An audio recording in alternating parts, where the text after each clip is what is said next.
গল্পের শুরুতে আমরা দেখতে পাই একটা মেয়ে আর তার বাবা সমুদ্রে সাঁতার কাটছে। মেয়েটার নাম ক্যাসিডি আর তার বাবার নাম অ্যাড। সবকিছু ঠিকই চলছিল, কিন্তু কিছুক্ষণ পর ক্যাসিডি তার বাবাকে বলে উঠল, তুমি পা দিয়ে আমাকে লাথি মারছো কেন? কিন্তু অ্যাড বলল সে পা দিয়ে লাথি মারেনি। কিন্তু কিছুক্ষণ পর ক্যাসিডি আবার বলে উঠল। এরপর গ্লেকের বায়ও কিছু একটা লাগে, এজন্য অ্যাড ক্যাসিডিকে বলল তাড়াতাড়ি বোর্ডে যেতে। তাদের আওয়াজ শুনে ক্যাসিডির মা সেখানে আসে, এসে দেখে এই অবস্থা। তারপর কোনো মতে ক্যাসিডি বোর্ডে উঠে আসে, কিন্তু অ্যাড উঠার আগেই একটা হাঙর এসে তাকে নির্মমভাবে হত্যা করে। এই ঘটনার পর ক্যাসিডি মানসিকভাবে ভেঙে পড়ে। এই ঘটনার বেশ কিছু বছর কেটে যায়, আর এখন ক্যাসিডি বিবাহিত। তার স্বামীর নাম গ্লেক। কিন্তু ক্যাসিডি সেই ঘটনাটা এখনো ভুলতে পারেনি। সে স্বপ্নে বারবার তার বাবার মারা যাওয়ার ঘটনাটি দেখে, আর এখন তারা সেই জায়গায় আছে যেখানে তাদের সাথে সেই ভয়াবহ ঘটনাটি ঘটেছিল। গ্লেক ব্রিটিশ মিউজিয়ামে আর্ট পেগারিটিতে কাজ করে।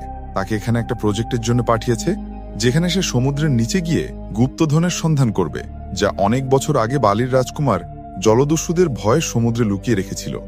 গ্লেক জানে ছোটবেলায় সমুদ্রে ক্যাসিডির সাথে কি ঘটেছিল। এজন্য গ্লেক ক্যাসিডিকে বলে সে যদি না যেতে চায় তাহলে কোনো সমস্যা নেই, সে হোটেলে থাকতে পারে। কিন্তু ক্যাসিডি সেখানে যেতে চায়, এজন্য গ্লেকও তাকে নেয়ার জন্য রাজি হয়ে যায়। এরপর তারা যাওয়ার সময় পথে ক্যাসিডি তার ছোটবেলার কিছু দৃশ্য চোখের সামনে দেখতে পায়। তারপর গ্লেক ক্যাসিডিকে বেঞ্জ নামের এক লোকের কাছে নিয়ে আসে। গ্লেক আর বেঞ্জ অনেক আগের বন্ধু। তাদের বোট দিয়ে তারা সমুদ্রে যাবে। তখনই বেঞ্জ বলে তাদের যদি কোনো সমস্যা না হয় তাহলে সে কি তার দুই বন্ধুকে তাদের সাথে নিয়ে আসতে পারে। তখন গ্লেক বলে তারা আসতে পারে, কোনো সমস্যা নেই। তারপর বেঞ্জ গিয়ে তাদের নিয়ে আসে। একজনের নাম পিয়ারা আর অন্যজনের নাম জারা। এরপর তারা সবাই বোর্ডে উঠে পড়ে। বোর্ডে ওঠার পর বেঞ্জ আরেকজনের সাথে তাদের পরিচয় করিয়ে দেয়। সে বলে তার নাম কাই, আর সে একটু কথা কম বলে। এই বোর্ডটা কাই চালায়, আর এভাবেই তাদের সেই ভয়ানক যাত্রা শুরু হয়। এরপর আমরা দেখতে পাই সমুদ্রের অন্য এক জায়গায় আরেকটা বোর্ড, সেখানে জর্ডান নামের এক লোকের গ্যাং। কিন্তু তারা এখানে কেন এসেছে এটা আমরা একটু পরেই জানতে পারবো। কিছুক্ষণ পর জর্ডানদের বোর্ডের সামনে একটা জলদস্যুদের বোর্ড আসে। এরপর জর্ডান আর জলদস্যুদের মধ্যে কথা কাটাকাটিতে জর্ডান সব জলদস্যুদের মেরে ফেলে। এরপর তাদের বোর্ডে গিয়ে সব অস্ত্র জর্ডানদের বোর্ডে নিয়ে আসে। কিন্তু এগুলো নিয়ে আসার সময় তারা একটা বাক্সের মধ্যে একটা ট্র্যাকার দেখতে পায়, আর এটা দিয়েই তারা এখানে আসার উদ্দেশ্য হাসিল করবে। এদিকে আমরা দেখতে পাই ক্যাসিডি তার দাদার সাথে ফোনে কথা বলছে। তার দাদা তাকে বলে সে তার জন্য চিন্তা করছে না। সে জানে ক্যাসিডি সবসময় সঠিক কাজই করে। নেটওয়ার্ক চলে যাওয়ার আগেই সে তাকে বিদায় জানাতে কল দিয়েছে। এর কিছুক্ষণ পরেই নেটওয়ার্ক চলে যায়। এরপর ক্যাসিডি বেঞ্জদের কাছে গিয়ে দেখে তারা একটা বড় খাঁচা খুলছিল। এটা দেখে ক্যাসিডি চিৎকার করে গ্লেককে বলে, তুমি বলেছিলে শুধু গুপ্তধনের সন্ধান করবে, তখন তো বলনি যে শার্ক ড্রাইভও করবে। এটা দেখে বেঞ্জ বলে উঠল, এটা আমাদের জন্য না, এটা শুধু ট্যুরিস্টদের জন্য, যারা সমুদ্রের নিচে গিয়ে সমুদ্রের সৌন্দর্য উপভোগ করে। এটা শুনে ক্যাসিডি একটু লজ্জা বোধ করে। এরপর সে গ্লেক আর বেঞ্জের কাছ থেকে ক্ষমা চেয়ে নেয়। তারপর ক্যাসিডির দাদার একটা কথা মনে পড়ে যায়। তার দাদা বলেছিল, তুমি যে জিনিসে সবচেয়ে বেশি ভয় পাও সেটা তোমাকে সবসময় ভয় দিতেই থাকবে। এজন্য পালিয়ে না থেকে সেই ভয়ের সাথে মোকাবেলা করো। এরপর ক্যাসিডি গ্লেককে বলে সেও তাদের সাথে ড্রাইভ করবে। এটা শুনে গ্লেক একটু অবাক হয়, কারণ এখানেই তার সাথে সেই ভয়ঙ্কর ঘটনাটি ঘটেছিল। তারপর তারা চারজন নিচে নামার জন্য রেডি হয়ে যায়। বেঞ্জ উপরে মনিটরের কাছে থাকবে। তারপর তারা একে একে সবাই নেমে পড়ে। তারা সমুদ্রের একটু নিচে যাওয়ার পর একটা পুরাতন জাহাজ দেখতে পায়। এটা দেখে তারা সবাই এটা নিয়ে অনেক মজা করে আর কয়েকটা ছবিও তোলে। কিছুক্ষণ পর এখানে একটা হোয়াইট শার্ক চলে আসে। শার্কটি এসে তাদের উপর আক্রমণ করে দেয়। এটা দেখে গ্লেক আর ক্যাসিডি জাহাজের ভেতরে ঢুকে পড়ে। এজন্য শার্কটি তাদের কিছু করতে পারে না। কিন্তু পিয়ারা নামের ছেলেটি এখনো বাইরে ছিল। এটা দেখে শার্কটি তার উপর আক্রমণ করে দেয় আর তার একটা হাত কামড়ে নিয়ে নেয়। তার আওয়াজ শুনে তারা সবাই তাকে নিয়ে তাড়াতাড়ি উপরের দিকে আসতে শুরু করে। কিন্তু তাদের আশেপাশে তখনও শার্কটা ঘোরাফেরা করছিল। এরপর তারা কোনো মতে বোর্ডে উঠে আসে। উপরে আসার পর তারা দেখতে পায় পিয়ারার অবস্থা খুবই খারাপ। তাড়াতাড়ি তাকে ডাক্তারের কাছে না নিয়ে গেলে সে মারা যাবে। এটা দেখে কাই বলে উঠল, এটা হোয়াইট শার্ক, তাকে বহু লোক ধরতে চেয়েছিল কিন্তু কেউ তাকে ধরতে পারেনি। এটা শুনে বেঞ্জ বলে সে কোস্ট গার্ডদের খবর দিতে যাচ্ছে। খবর দেওয়ার পর সে দেখতে পায় তাদের দিকে একটা বোট আসছে, আর বোটটা জর্ডানদের বোট ছিল। আসলে জর্ডানরা এখানে এসেছে তাদের ট্র্যাক্স নিতে। ট্র্যাকারে দেখে এখানে সেই লোকেশন। বোটটা বেঞ্জদের বোর্ডের সামনে আসার পর বেঞ্জ বলে আমাদের একটা লোকের উপর শার্ক হামলা করছে। এটা শুনে জর্ডান বলে সে এসে দেখতে পারলে কিছু একটা করতে পারবে। এজন্য বেঞ্জ তাকে নিয়ে গ্লেকদের কাছে যায়। তারপর জর্ডান তাকে দেখে বলে একে আর বাঁচানো যাবে না, কারণ এরকম একটা ঘটনা আমার সাথেও ঘটেছিল। আর সে একটা লকেট দেখিয়ে বলে এটাই তার প্রমাণ। এটা শুনে বেঞ্জ বলে এখন যেহেতু আপনি কোনো সাহায্য করতে পারবেন না, তাহলে আপনি এখানে থেকে কি করবেন? আপনি আপনার বোর্ডে চলে যান। আসলে বেঞ্চ বুঝতে পেরেছিল জর্ডান এখানে কোনো ভালো কিছু করতে আসেনি। এরপর জর্ডান যাওয়ার সময় সে বড় খাঁচাটা দেখতে পায়। এটা দেখে সে এটা নেয়ার জন্য তার লোককে বলে এই বোর্ডে সবাইকে মেরে পানিতে ফেলে দিতে। এটা শুনে ক্যাসিডি বলে, তুমি পানির নিচে গিয়ে যেটা আনতে চাও সেটা আমরা তোমাকে এনে দেব। এটা শুনে জর্ডান বলে, তুমি পানির নিচে গিয়ে কিছু একটা আনবো, এটা তুমি জানলে কি করে? এরপর ক্যাসিডি বলে, আমার পুরো জীবন আমি সমুদ্রের অনুসন্ধানে ব্যয় করেছি। এরপর জর্ডান বলে, পানির নিচে গিয়ে ড্রাগস আমার লোকেরাও আনতে পারবে। এরপর ক্যাসিডিরা বলে, এই খাঁচাটা অনেক পুরানো, এটা বেশি ওজন বহন করতে পারবে না, আর তোমার লোকদের ওজন প্রায় 100 কেজির মতো হবে। এজন্য তারা নিচে গেলে যে কোনো একটা উপরে উঠে আসতে পারবে, ড্রাগস বা তোমার লোক।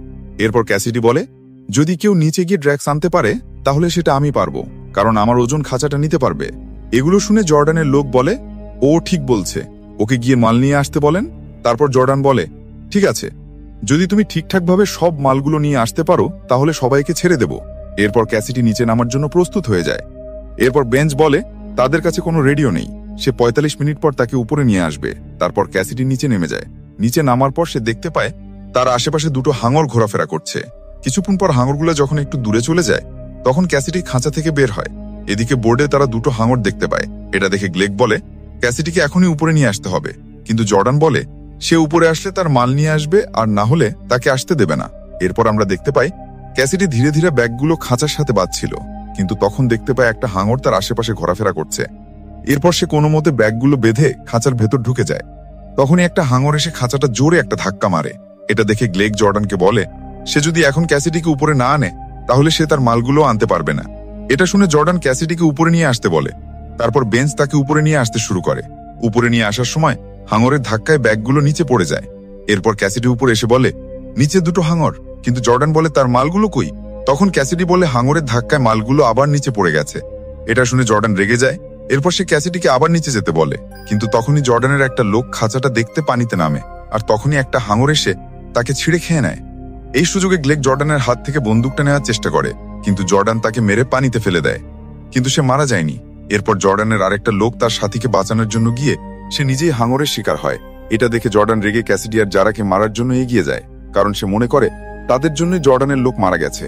সে মারতেই যাবে, তখন ক্যাসিডি বলে ওঠে তার কাছে দুটো গোল্ড কয়েন আছে, আর নিচে এরকম আরো অনেক গোল্ড কয়েন আছে, তারা এখানে এই গোল্ড কয়েনগুলোর জন্যই এসেছে। এটা শুনে জর্ডান বলে, ঠিক আছে, যদি তোমরা দুজন নিচে গিয়ে অনেকগুলো কয়েন আনতে পারো তাহলে তোমাদের ছেড়ে দেব। উপরের দিকে আমরা গ্লেককে দেখতে পাই, সে সাঁতার কেটে একটা বোর্ডে উঠে আসে, আর এই বোর্ডটা ছিল সেই জলদস্যুদের যাদের জর্ডান মেরেছিল। সে বোর্ডের মধ্যে একটা বন্দুক খুঁজে পায়। এদিকে জর্ডানদের বোর্ডের কাছে কিছু কোস্ট গার্ড আসে। আসলে বেঞ্চ যখন কোস্ট গার্ডদের খবর দিয়েছিল তারাই এসেছে, কিন্তু জর্ডানদের লোক সব কোস্ট গার্ডদের মেরে ফেলে, আর গোলাগুলিতে একটা গুলি গিয়ে কায়ের গায়ে লাগে। তখন জর্ডান বলে, সে কিছুক্ষণ পর মারা যাবে, আর এখন সে অনেক কষ্টে আছে, আমি তাকে কষ্ট থেকে মুক্তি দিয়ে দিচ্ছি। এটা বলেই সে শুট করে তাকে মেরে ফেলে। এটা দেখে বেঞ্চ রেগে তার উপর আক্রমণ করে। তখন জর্ডান তাকে গুলি করে অজ্ঞান করে দেয়। এদিকে গ্লেক বোর্ড নিয়ে জর্ডানদের বোর্ডের দিকে আসছে। এরপর ক্যাসিডি আর যারা পানিতে নেমে পড়ে, কিন্তু তারা গোল্ড কয়েন না খুঁজে বোর্ড থেকে অনেক দূরে চলে যায়। তারপর যারা ক্যাসিডিকে বলে, চলো আমরা সাঁতার কেটে বোর্ডের অপর দিকে চলে যাই, যদি কোনো সাহায্য পাই। কিন্তু তারা যাওয়ার আগেই সেখানে একটা হাঙর চলে আসে। তখন ক্যাসিডি যারাকে বলে কোনো নড়াচড়া না করতে, কিন্তু যারা হাঙরটাকে দেখে ভয় নড়াচড়া করে ফেলে, আর হাঙরটা তাকে মেরে ফেলে। কিন্তু ক্যাসিডি সেই ভুল করে না, সে একদম সোজা হয়ে দাঁড়িয়ে থাকে। এটা দেখে হাঙরটা তার পাশ দিয়ে চলে যায়। এরপর ক্যাসিডি আবার বোর্ডে উঠে আসে। তখন জর্ডান বলে, গোল্ড কয়েন কই? এটা শুনে ক্যাসিডি বলে, গোল্ড কয়েন যদি নিতে চাও তাহলে নিজে গিয়ে নিয়ে আসো। এটা শুনে জর্ডান রেগে যায়। এরপর আমরা দেখতে পাই গ্লেক জর্ডানদের বোর্ডে উঠে আসে, আর এসেই সে জর্ডানের শেষ লোকটাকে মেরে ফেলে। এদিকে জর্ডান যখন ক্যাসিডিকে মারতেই যাবে, তখন হাতে বন্দুক নিয়ে গ্লেক চলে আসে, কিন্তু জর্ডান বুঝতে পারে গ্লেক বন্দুক চালাতে পারবে না, আর এই সুযোগে জর্ডান গ্লেকের উপর হামলা করে দেয়। কিন্তু তখন ক্যাসিডি জর্ডানের বন্দুক নিয়ে তাকে শুট করে পানিতে ফেলে দেয়, আর তখনই সেখানে একটা হাঙর এসে তাকে গিলে খেয়ে ফেলে। তখন গ্লেক দেখতে পায় বেঞ্চ এখনো বেঁচে আছে। এরপর তারা তাকে নিয়ে বোর্ডে করে এখান থেকে চলে যায়, আর এভাবেই এই মুভিটি শেষ হয়ে যায়।